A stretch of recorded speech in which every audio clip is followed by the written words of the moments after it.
être, comme à chaque fois, follement applaudi par les dizaines de milliers de spectateurs présents ici sur les Champs-Élysées. Đóng cửa lại, đóng cửa lại, đóng cửa lại. Đóng cửa cặp mê rồi, không thấy nè. Ê, cặp mê.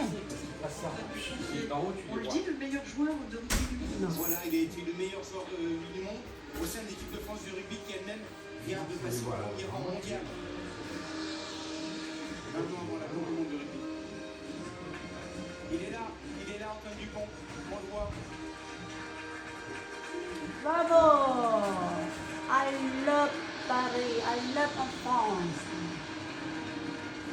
Cảm ơn nước Pháp đã cho mẹ con tôi sống trên nước văn minh của họ. Quelle extraordinaire image dans ce bleu immaculé de ce 14 juillet Tổng thống 2022. của Pháp. Les avions de la patrouille de France, alors que dans un instant débute à proprement parler le défilé aérien. Cette année, 65 avions. Les militaires parlent Làm d'aéronefs, biểu diễn les luôn. hélicoptères, vous savez. Mình quay trực tiếp nè. Mình quay trực tiếp ngày hôm nay là ngày 14 tháng 7 là ngày quốc khánh của nước Pháp nè. Đó. Mình đang quay trực tiếp nha. Mình đang quay trực tiếp.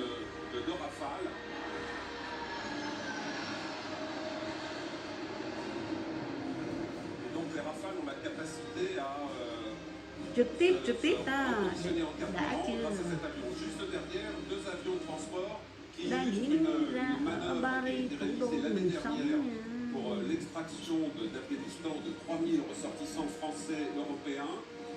Là, la 400M, très reconnaissable à son double système d'hélice. Một thành phố đông đúc người Việt. Một thành phố có rất nhiều đồ ăn của châu Á ở đây. Mình rất vui, mình muốn ăn cái gì cũng có. Nhưng đều không có lá giang và trái sấu bán thôi. Avec derrière 4 Mirages et 2 Rafales.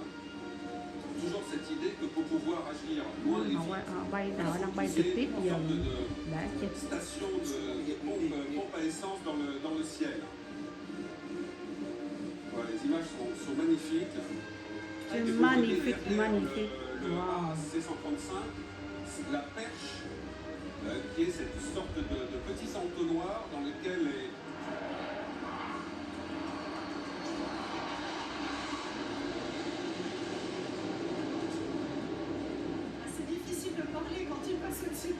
Ouais. Et donc c'est une manœuvre incroyable d'arriver à mettre la perche d'approvisionnement en carburant juste dans ce tout petit entonnoir. Et pourtant, c'est un ravitaillement en vol qui permet bien de se projeter loin de sa base. Sans cela, on ne peut pas partir. Il y a eu notamment cette expérience, je crois, il y a quelques mois, de l'armée de l'air qui est partie en Polynésie sans escale. C'était pour montrer à des pays qui ne veulent pas forcément que du bien que la France pouvait se projeter, alors littéralement à l'autre bout du monde. Imaginez des rafales sans escale. Voilà. Là, on a vu passer la force de dissuasion nucléaire. C'est très important puisque la France a deux outils, à la fois avec la force océanique stratégique. Là, on voit un AWACS, sorte de tour de contrôle aérien, d'écoute, de surveillance, qui est suivi par 3 Mirages et un Rafale. Donc ça, c'est la protection de l'espace aérien. Vous savez que chaque année, il y a plus de 12 000 avions qui transitent par le ciel français. Đang biểu diễn trên bầu trời thủ đô Pas Paris. question que des intrus ou des avions Thành mal phố tôi intentionnés đang puissent se sống balader dans le ciel tuyệt français. vời. Gọi tổng thống và tổng thống. Et il y a une coopération européenne très importante de façon à tracer Rồi em bà un con avion suspect qui pourrait sortir de tel espace đối với mình. aérien. Wow, nó đang bay ở ngoài trước nhà ngoài mình nha. Aérien français. Ủa bay ngang, trời ơi, cái ngang, mình ở trong nhà mà nghe giống như bay ngang nhà mình luôn. Quả tỷ gì đó. Giống như đang bay ngang nhà mình. Chồng mình đi lên lầu coi rồi. Chồng mình đi lên lầu đứng cho nó coi kìa. Mình ở phòng khách. De vendre 24 rafales à la Grèce, semble-t-il. Tout à fait. Quả tỷ quá. Les deux Rafales grecs se trouvaient à la fin. Là, c'est le transport. Vời ông mặt trời. On n'a jamais vu autant d'A400M dans le ciel parisien. Hein. Absolument, d'autant plus qu'on a un Allemand, enfin là bien sûr français, belge, allemand, espagnol. Et Pierre, ces avions, ou ceux qui leur ressemblent, travaille Rồi trước pour ravitailler ở ngoài nhà ses mình nó bay rầm rầm ngoài á, chồng mình đi lên lầu ses coi amis, rồi, on peut le dire, c'est chồng mình lên lầu mở cửa sổ Pologne. coi chỉnh. Il se pose souvent sur Mình une đỡ base phòng khách mình quay au trực tiếp đây. sud-est de la Pologne. Effectivement, donc Chồng mình coi les tivi trên lầu avions mở personnels ở trên lầu mở cửa sổ ra coi.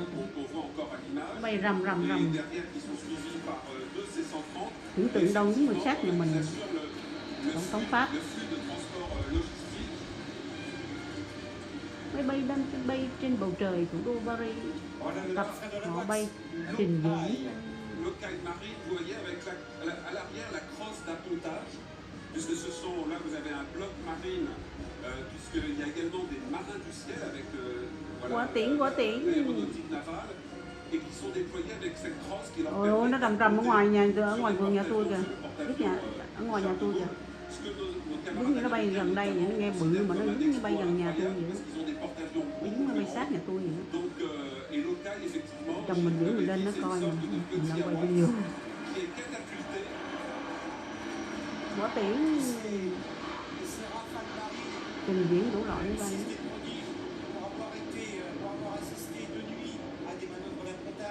Nước Pháp cố lên, nước Pháp cố lên. Tôi yêu nước Pháp. Les rafales Vì nước Pháp atterrissent sur un terrain de tennis. họ La cho mẹ longueur con d'un terrain tôi de sống tennis. trong một đất nước Lorsqu'il văn est minh engagé của họ, 3 mình degrés phải mang ơn à họ. la proue du bateau, Còn giàu ça fait nghèo hay plus ou không moins là 30 do mètres à mình. l'arrière. Và Donc là, trời on a thì les Atlantique 2, avions de patrouille maritime, très importants comme capteurs de renseignement. Puissance de feu également, puisqu'ils peuvent délivrer des bombes guidées laser. Ils étaient suivis par le Falcon, qui symbolise l'action de l'État en mer et qui sauve tous les ans plusieurs Ô, centaines trình diễn nhiều máy bay quá de à. personnes. Nãy giờ mấy phút rồi, 7 phút rồi. Avec ces derniers avions, Et un silence. et un silence qui revient au Ce fracas. habitué depuis quelques minutes. Avec, vous le voyez, dans un court instant, parfaite synchronisation, les premières troupes à pied. Et on disait tout à l'heure avec Anne-Claire, ce sont les troupes particulièrement mises à l'honneur ce 14 juillet 2022. Voilà, les avions qu'on vient de voir à l'écran, ce sont des avions école, à la fois école pilote de chasse et avion école pilote transport. Rầm rầm ở bầu trời thủ đô Paris.